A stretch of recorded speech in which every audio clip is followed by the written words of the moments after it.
ये भी कहा जाता है कि संदीप मावा एहसान फरामोश है। पहले तो नेशनल कॉन्फ्रेंस में रहा, उन लोगों के साथ इक़्तिदार में रहा, अपना बिजनेस ग्रोथ किया, अपने बिजनेस को जो है वो अरूज पे पहुंचाया, उन लोगों की बदौलत खुद को प्रोटेक्ट करवाया। जब वो लोग पावर से निकल गए तो संदीप मावा उनके खिलाफ चिल्लाना शुरू कर बैठा, इसलिए क्योंकि उन्हें लगा कि अब नेशनल कॉन्फ्रेंस के साथ रहूँगा तो शायद मुझे आगे मेरे बिजनेस में ग्रोथ नहीं मिल पाएगी। क्या ये सच है? क्या ये एहसान फरामोशी वाली बात हो सकती है या नहीं? बीजेपी के जो लोग यहाँ कश्मीर के जो लोगों ने ज्वाइन किया वो कुछ ठीक लोग नहीं है। मैंने बार बार, मेरे दोस्त हैं बीजेपी में भी, बाकी जमातों में भी, मैं सही समय पे उनको आप उनके कैरेक्टर पे सवाल उठा रहे हैं? कैरेक्टर पे नहीं सवाल उठा रहे, जो उनको काम पे कुछ लोग ज्वाइन किए हैं वो ठीक लोग नहीं है। क्यों नहीं है ठीक? क्या वो एंटी नेशनल है? नहीं, एंटी नेशनल नहीं है, वो चोर हैं। देखिए, चोर भी कह सकते, दुकानदारी कर रहे हैं। आज फारूक अब्दुल्ला क्रिकेट स्कैम में बेल पर है, मैं नहीं हूं, तो कश्मीरी को तो पता है, लेकिन अब बेचारा वो मजबूर है। उसको ये लगता है कि अगर मैं इनके खिलाफ स्टार्ट हो जाऊं तो मुझे बंद कर देंगे। हम लोगों ने शेख अब्दुल्ला को फलने और फूलने दिया इस उम्मीद के साथ कि वो कश्मीरियों के साथ इंसाफ करेगा, न कि अपने बेटे को, अपने पोते को, अब उसके पोते के पोते को बिठाना। ये देखिए, ये सियासी चालें हैं। कहते हैं ना, when in doubt confuse the enemy. जब हमने सलाउद्दीन को नहीं बख्शा जो अंतर्राष्ट्रीय आतंकवादी है, तो बीजेपी बहुत छोटी चीज है। क्वेश्चन इज, ज्यादा स्कैम्स हुए, आपने कभी प्रोटेस्ट किया इनके खिलाफ? इनकी सरकार में इतनी ज्यादा लिस्टिंग कैंसिल हुई, कभी आप प्रोटेस्ट कर पाए हुकूमत के खिलाफ, भारतीय जनता पार्टी के खिलाफ? तब कहाँ थे आप? दिल्ली से दूर कराने वाले नेशनल कॉन्फ्रेंस पीडीपी, हम दिल्ली और कश्मीर की दूरियां खत्म कर रहे हैं। 2019 के बाद direct control prime minister office और गवर्नमेंट ऑफ इंडिया का यहाँ आ गया। जी, आपकी पार्टी का कितना वजूद है जम्मू कश्मीर में? क्या एक आधी तहसील में जा सकते हैं आप लोग? देखिए, हम कोशिश कर रहे हैं, मैं ये नहीं कहूँगा हम कामयाब हो गए हैं, लेकिन कोशिश कर रहे हैं कि आम जन को, आम कश्मीरी को मरहम मिले, ज़ुबानी नहीं प्रैक्टिकली मिले, तो कोशिश कर रहे हैं। बाकी अब इलेक्शन तो आने वाला है, उस दिन हम तहसील्स में हैं, डिस्ट्रिक्ट में हैं या पूरे स्टेट में हैं, वो वक्त फैसला करेगा। लेकिन अभी हमारा रोल पॉलिटिकल नहीं है, अभी हमारा रोल है सोशल, कि कैसे कश्मीर को आतंकवाद से दूर करके मेन स्ट्रीम में लाए, कैसे नौजवान को एम्पावर करे। जब हमारा नौजवान मजबूत होगा, एम्पावर होगा, तो आतंकवाद से दूर होगा, और जो वाइट कॉलर्ड क्रिमिनल्स हैं, चाहे नेशनल कॉन्फ्रेंस है, पीडीपी है, उनसे दूर होके मेन स्ट्रीम में आके अपने कश्मीर की तकमील और तामीर करें। ये भी कहा जाता है कि संदीप मावा एहसान फरामोश है। पहले तो नेशनल कॉन्फ्रेंस में रहा, उन लोगों के साथ इक़्तिदार में रहा, अपना बिजनेस ग्रोथ किया, अपने बिजनेस को जो है वो अरूज पे पहुंचाया, उन लोगों की बदौलत खुद को प्रोटेक्ट करवाया। जब वो लोग पावर से निकल गए तो संदीप मावा उनके खिलाफ चिल्लाना शुरू कर बैठा, इसलिए क्योंकि उन्हें लगा कि अब नेशनल कॉन्फ्रेंस के साथ रहूँगा तो शायद मुझे आगे मेरे बिजनेस में ग्रोथ नहीं मिल पाएगी। क्या ये सच है? क्या ये एहसान फरामोशी वाली बात हो सकती है या नहीं? देखिए, पहले मैं डॉक्टर हूँ, तो वो ग्रोथ मेरी काबिलियत पे हो सकती है। देखिए कैसा, मेडिसिन के बिजनेस की बात मैं वही बिजनेस, मेरे दादा, उनके दादा, हमारी सिर्फ बिजनेस फैमिली है। तो शेख अब्दुल्ला को ब्यूक तक हमने लेके दी जब वो फकीर आदमी थे, ठीक? तो ये बातें इनका कहना है। आप एक एहसान फरामोशी बताइए, नहीं तो मैं इनकी एहसान फरामोशी बताता हूं। हम लोगों ने शेख अब्दुल्ला को फलने और फूलने दिया इस उम्मीद के साथ कि वो कश्मीरियों के साथ इंसाफ करेगा, न कि अपने बेटे को, अपने पोते को, अब उसके पोते के पोते को बिठाना। ये देखिए, ये सियासी चालें हैं। कहते हैं ना, when in doubt confuse the enemy. आज फारूक अब्दुल्ला क्रिकेट स्कैम में बेल पर है, मैं नहीं हूं, तो कश्मीरी को तो पता है, लेकिन अब बेचारा वो मजबूर है। उसको ये लगता है कि अगर मैं इनके खिलाफ स्टार्ट हो जाऊं तो मुझे बंद कर देंगे। तो हमने ये डर छोड़ चुके हैं, क्योंकि मैं इनकी वो है ना, इनका ओरिजिन जानता हूं, इनका मूल जानता हूं, इनका जड़ जानता हूं। इसलिए इनकी बातें होने दीजिए, कश्मीरी फैसला करेगा कि उनका दोस्त कौन है और दुश्मन कौन है। कश्मीरियों ने तो 3 सीटों पर फैसला कर लिया मेंबर ऑफ पार्लियामेंट के लिए जो है। जैसे कि आपने भी सुना, हम तक भी इतला पहुंची है कि राजौरी पुंछ के अंदर जो वोटिंग हुई है वो बड़ी ज़बरदस्त हुई है, और सारे लोग जो हैं वो ये अंदेशा लगा रहे हैं कि एक ही जमात जो है उसको काफ़ी ज़्यादा वोट पड़े हैं। वैसे ही श्रीनगर सीट पर भी कहा जा रहा है, वैसे ही नॉर्थ में भी कहा जा रहा है। कश्मीरी तो फैसला कर रहे हैं। देखिए, फैसला आने दीजिए, और अच्छी बात है। देखिए, हम क्या चाहते, कश्मीरी को मेन स्ट्रीम में जोड़ना, और हम उसमें कामयाब हो चुके। कोई भी जीते उससे मतलब नहीं। एक चीज जो नहीं हो गई, कहां कश्मीरी को ये बुलवाते थे आई आजादी, पाकिस्तान जिंदाबाद, और कहां आज ये हिंदुस्तान के आईन के तहत सबसे हिस्टोरिक परसेंटेज वोट की आ गई। यही अचीवमेंट होती है साहब।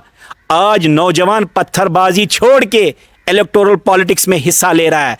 28 कैंडिडेट श्रीनगर कॉन्स्टिट्यूंसी में थे, 24 बारामूला में थे। तो यही नया बदलाव है साहब। कहते हैं कि इसका गुस्सा है एक नौजवानों के अंदर, नहीं, वोट से वो अपना गुस्से को खत्म कर रहे हैं। वो वोट से तो नहीं कर रहे थे ना, 1947 से तो आज तक वो पत्थर आतंकवाद से कर रहे थे। इसका मतलब डेमोक्रेसी का बोलबाला है। वही तो मैं भी कह रहा हूं साहब, आपके बार बार आमिर साहब सवाल रहे क्या बदला। आज गोल पोस्ट बदल गए, कहां पाकिस्तान, कहां आजादी और कहां जमहूरियत। यही बदलाव है। ये वो लोग समझते हैं जो सभ्य समाज के इंटेलेक्चुअल्स लोग हैं। सब ठीक ठाक चल रहा है तो इतने सालों से असेंबली के इलेक्शंस नहीं हो पाए। क्या आप ये मानते हैं कि सुप्रीम कोर्ट तक बात पहुंची, फिर सुप्रीम कोर्ट ने डेडलाइन दी, उसके बाद अब असेंबली के लिए तैयारियां हुई? पहले भी तो हो सकती थी। देखिए, सरकार यहां आतंकवाद का नेक्सस डीप हो चुका था। ये पिछले 70 साल का नासूर था। इसको धीरे धीरे करके, चाहे देखो कमाल देखो क्या हो गया। जमात इस्लामी जो एंटी इंडिया कैंपेन पाकिस्तान और हिजबुल मुजाहिदीन के साथ मिलके करवाते थे, आज वो भी कहते हैं हम आइन के तहत इलेक्शन लड़ना चाहते हैं, हमारी बैन हटाइए। एक हुर्रियत के लोग भी तैयार हो गए। Sajad Gani Lone from separatist to soft to pro to PAGD और वापस। तो ये बदलाव है साहब। देखिए ना, यही हम चाहते हैं। हमें जीत के लिए हम यहां नहीं आए। वही मैं बार बार। आपकी आइडियोलॉजी कब से बदली? नहीं, मेरी आइडियोलॉजी पहले से थी। चाहे फिर नेशनल कॉन्फ्रेंस के साथ आप क्या लेने गए थे? हमें ये पता था कि ये अवाम के ये मसले हल करते हैं, अवाम को राहबरी करते हैं। लेकिन जब मुझे पता लगा इनकी चालाकियां, हमने होश संभाला तो हम दूर हो गए। हमने बताइए कोई कुर्सी इनसे ली हो, आपने कहा एहसान फरामोशी। एक एहसान इनका बताइए साहब, नहीं तो मैं इनके 50 एहसान मैं बताता हूं जो मैंने इन पे किए हैं। लेकिन वो अलग पर्सनल लाइफ है। क्वेश्चन इज दोस्त कौन है? आपने बार बार यहां एजेंडा लगाया जी दिल्ली वाले दुश्मन है कश्मीरियों के, दिल्ली से दूर कराने वाले नेशनल कॉन्फ्रेंस PDP। हम दिल्ली और कश्मीर की दूरियां खत्म कर रहे हैं। 2019 के बाद direct control prime minister office और गवर्नमेंट ऑफ इंडिया का यहां आ गया। आप ये बताइए, एक बेगुनाह मरा हो पत्थरबाजी में, एक बेगुनाह कहीं शहीद हुआ हो, यही बदलाव हम चाहते हैं। देखिए, जब मैं ये अचानक से ये भूत कैसे सवार हुआ, आप कैसे बाहर निकले अचानक से? आपको भी हम सवार कराएंगे, थोड़ा सब्र करिए। सवाल है साहब, जब पैगंबर साहब ने ईमान की बातें की तो उनको भी हिजरत कराई, हमने भी हिजरत की, लेकिन हमने ईमान नहीं छोड़ा। हम आज भी सच कहेंगे कि national conference PDP CPI Delhi के दुश्मन है और कश्मीरियों के दुश्मन है। हम यहां आज हम जरूर, आप ये बोल सकते हैं आप कश्मीर के दुश्मन है, ये एक परसेप्शन मीडिया बना रहा है या कुछ लोग बना रहे हैं, लेकिन समय तय करेगा कि हम यहां स्टार्टअप इंडस्ट्री कर रहे हैं, यहां इंफ्रास्ट्रक्चर डेवलपमेंट कर रहे हैं, नौजवान को एम्पावर कर रहे हैं, यहां नौकरियों की पैकेज अभी बन रही है, इसके बाद इलेक्शन के बाद जो रिजल्ट होगा उसके बाद।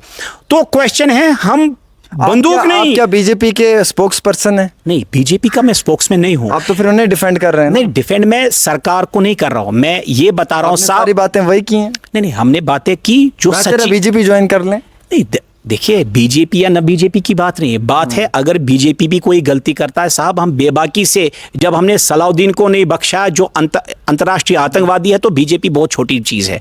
क्वेश्चन इज, ज्यादा स्कैम्स हुए, आपने कभी प्रोटेस्ट किया इनके खिलाफ? इनकी सरकार में इतनी ज्यादा लिस्टिंग कैंसिल हुई, कभी आप प्रोटेस्ट कर पाए हुकूमत के खिलाफ, भारतीय जनता पार्टी के खिलाफ? तब कहां थे आप? वही बता रहा हूं साहब। आपने कहा यहां निर्मल सिंह जो डिप्टी चीफ मिनिस्टर थे, उन्होंने इलीगल एक प्रॉपर्टी नगरोटा में बनाई, ठीक। परसों जाके हमने पहले प्रोटेस्ट भी किया, आपकी चैनल में भी इंटरव्यू दिया, साहब ये बंद कर दीजिए दुकान, और फाइनली उस पे FIR कटा और उस प्रॉपर्टी को डिमोलिश कर रहे हैं। जहां जो जो गलत करता है, वो चाहे बीजेपी हो, NC हो, PDP हो, CPI हो, आप हो, मैं हो, कोई बख्शा नहीं जाएगा। लेकिन हम मरते दम तक जम्मू कश्मीर की जो अवाम की आवाज है, अवाम क्या चाहता है, पीस, एम्पावरमेंट, स्टार्टअप्स, इंडस्ट्री, नौकरियां, हम उसकी बात करेंगे। हम ये नहीं कहेंगे 370 आ गया। हमने तब भी कहा था, आपकी चैनल को भी कहा था, वो तो गयो ना, वो कभी वापस आएगा। फिर रिव्यू भी किया, वो भी गया, उसकी बात भी आप लोगों ने नहीं की। अच्छा, एक इंपॉर्टेंट चीज है, तीनों सीटों पे नेशनल कॉन्फ्रेंस जो है वो उनके उम्मीदवार हैं, भारतीय जनता पार्टी का कोई उम्मीदवार नहीं है। क्या आप महसूस करते हैं कि क्या यहाँ पे जम्मू कश्मीर में बीजेपी अभी भी लोगों के दिलों से दूर है, इसलिए अपना कैडर या अपना कोई उम्मीदवार नहीं दे पाई? देखिए, एक चीज सही है कि मोदी जी ने जो पॉलिसी की, कश्मीरी चाहे जुबान से बोले या ना बोले, लेकिन दिल में वो खुश तो है। वो माएँ दुआ दे रही हैं जिनके बच्चे पिछले 5 साल से शहीद होने से इस सियासत के चक्कर में दूर रहकर बच गए। एक दूसरा होता है यहाँ बीजेपी कश्मीर में कामयाब क्यों नहीं हुई। ये बात बिल्कुल सही है कि इतना जहर भरा गया है बीजेपी के खिलाफ, और जहर है या नहीं है वो पॉलिटिक्स है, लेकिन बीजेपी के जो लोग यहाँ कश्मीर के जो लोगों ने ज्वाइन किया वो कुछ ठीक लोग नहीं है। मैंने बार बार, मेरे दोस्त हैं बीजेपी में भी, बाकी जमातों में भी, मैं सही समय पे उनको ये, आप उनके करेक्टर पे सवाल उठा रहे हैं? कैरेक्टर पे नहीं सवाल उठा, जो उनको काम पे कुछ लोग ज्वाइन किए हैं वो ठीक लोग नहीं है। क्यों नहीं है ठीक? क्या वो एंटी नेशनल है? नहीं, एंटी नेशनल नहीं है वो, चोर हैं। देखिए चोर भी कह सकते हैं, दुकानदारी कर रहे हैं। उनका देखिए, उनका मैंडेट था अवाम के मसले हल करना, जो यंग लीडरशिप इमर्ज करना चाहते थे यहाँ, लेकिन हम क्या हो रहा है? लेकिन साहब यहाँ हमारा किरदार ठीक नहीं। मैं भी कश्मीरी हूँ, हमारा किरदार, हमें मजबूत करना है अपना किरदार। यहाँ हर कोई आता है पावर के चक्कर में, फेम के चक्कर में, सिक्योरिटी के चक्कर में।